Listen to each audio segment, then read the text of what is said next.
Hello, welcome to Neil Scribe. I love capitalism and I love the stories that the free market leaves behind. I love reading about business wars from the past and watching current wars unfold in front of me, from Mac versus PC to the current streaming wars between Netflix, Disney, and other competitors. I find it also compelling, and there is a brand new war unfolding in the gaming industry that I find wildly compelling because it involves all of the major technology brands. The competitors are Google, Apple, Microsoft, Amazon, Sony, and Nintendo, and they'll all be competing in the upcoming game streaming wars. Nvidia also has a streaming service, but we won't factor them in here today. They're more of a wild card. Anyway, there are three gaming segments. There's mobile, console, and PC, and they're all on a collision course with one another, and they'll eventually merge into one experience.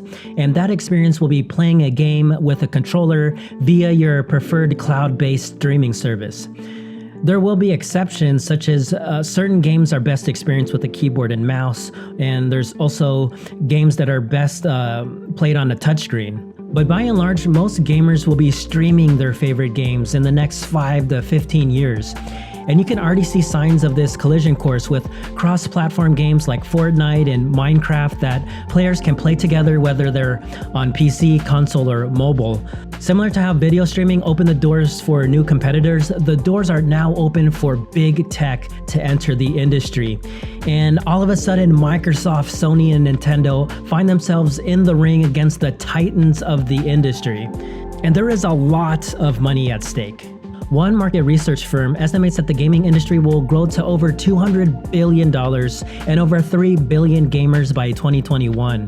Now let's explore all 6 contenders, starting with the companies I find least compelling to most compelling. The criteria being intellectual property, marketplace, and cloud computing infrastructure. So to kick things off, at number 6 is Google with the Stadia service. Google has 2 things going for it, its marketplace and cloud services infrastructure. Google has a massive marketplace. There are 2.5 billion Android devices, almost 120 billion apps were downloaded in 2019, almost 30 billion of them were games. If Google is smart, it will figure out a way to leverage the Play Store to gain customers for the service. There's too much traffic on the Play Store not to do that. As for cloud infrastructure, Google is behind Microsoft and Amazon in this arena, but it has more than enough expertise to be self-reliant. So aside from its marketplace and cloud infrastructure, Google has a lot to address. Stadia is around a year old and its gaming library is lacking, and also its business model is a bit outdated in my opinion. I think customers have become accustomed to the Netflix experience, one subscription and unlimited access regarding the streaming library. The Amazon Prime Video model would be an excellent middle ground where members have free access to a portion of the library, and then they can purchase content outside of the base library as they please. With Stadia, you have to purchase the games individually. Another thing Google needs to do is start acquiring intellectual property, or IP. The more exclusive games it can offer on the platform, the more users it will attract, and the users will be loyal to it. And there's no surer path to that than owning your own IP. Google is such a big company, it can acquire any game developer it wants. If we see Google make that kind of commitment, then we know they're fully committed, unlike what they've shown so far. Stadia's library is limited due to, in large part, because the platform is based on Linux, which is a problem. You see, most games are built on other operating systems like Windows, so if developers want to include games on Stadia, they'll have to do a lot of work to have them work on Linux. But Google has 2 wildcards in its favor. In my opinion, they could possibly bundle Stadia with either YouTube TV or YouTube Premium if they wanted to in the future. And of course, being an advertising and data mining juggernaut, it has no problem marketing whatever it wants. Okay, next at number 5 is Apple with its Apple Arcade service. I ranked Apple at number 5 because it's shown that it's willing to leverage its ecosystem on top of its robust marketplace. But its lack in cloud services infrastructure and IP keeps it being from ranked higher. So Apple Arcade was released last year and cost $5 a month.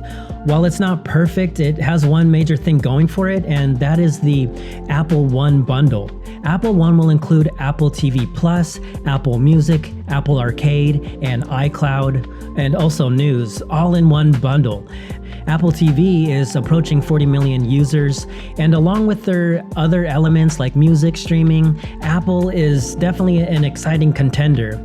But then there's its cloud infrastructure. Apple has iCloud, but that's basically based on Amazon, Google, and Microsoft's cloud services in varying degrees. So without the cloud infrastructure, Apple will need to rely on a competitor's cloud service. As it stands now, Apple Arcade is not a streaming service. You have to download the games onto an iPhone or iPad. And this is an issue for serious gamers who prefer to play games on TVs.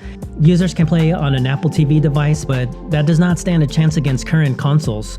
But Apple appears to be riding the ship because it filed a patent for a network-controlled interactive service, which is technical jargon that means cloud gaming.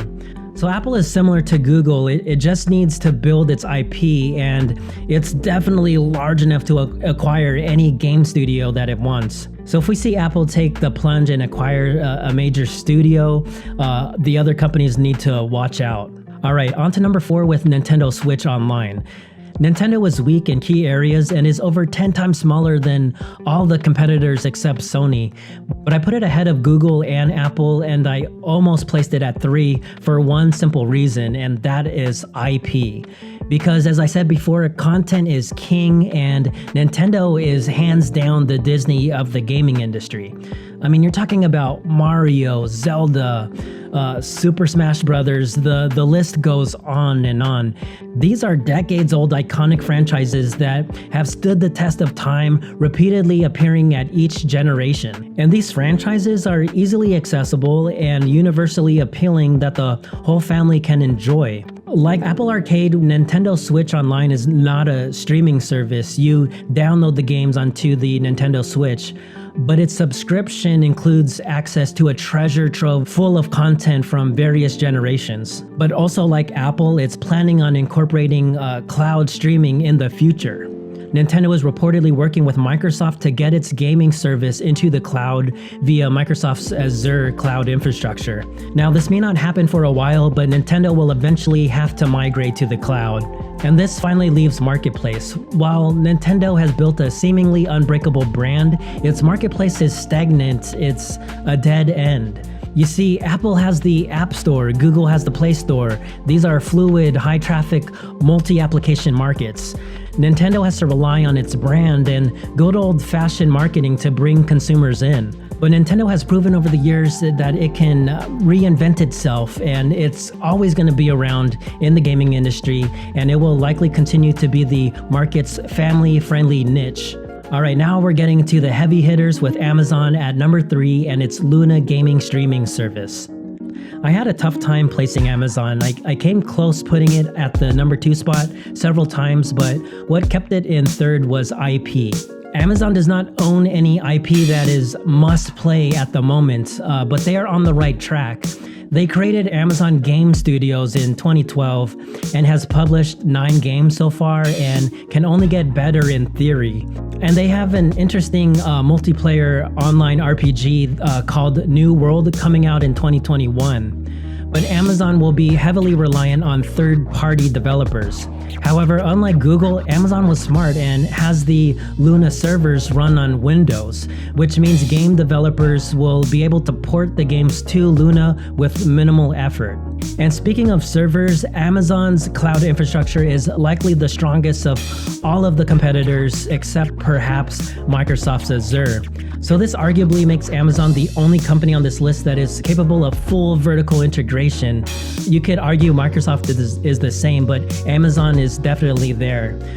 It can run its own cloud service, it can make its own games, and definitely has a marketplace to sell its platform. Amazon goes without saying, it's the king of online retail. I mean, I'm a Prime member and I'm just one of over 150 million members. And that is Amazon's ultimate trump card in my opinion. I mean, push come to shove, Amazon could integrate Luna into its Amazon Game Service, which comes free with Prime. I mean, it's not free, you pay for it in your membership, but they could charge its members a few bucks more perhaps, and I mean, that's powerful. But as it stands, Luna is a separate service from Prime. It's clear Amazon is not going anywhere, it's an unstoppable force. And the gaming industry is just another part of Jeff Bezos' invasion into every industry on the planet and even into space.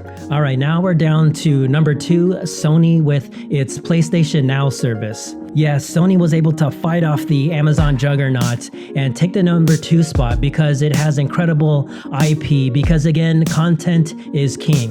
Sony Interactive Entertainment owns an extensive collection of AAA game franchises such as Gran Turismo, God of War, Uncharted, Last of Us, and more. But Sony has the ultimate trump card in my opinion, and if it has the balls, it will follow Apple's lead. Sony could offer a bundle service like Apple One, but the difference is Sony actually owns content.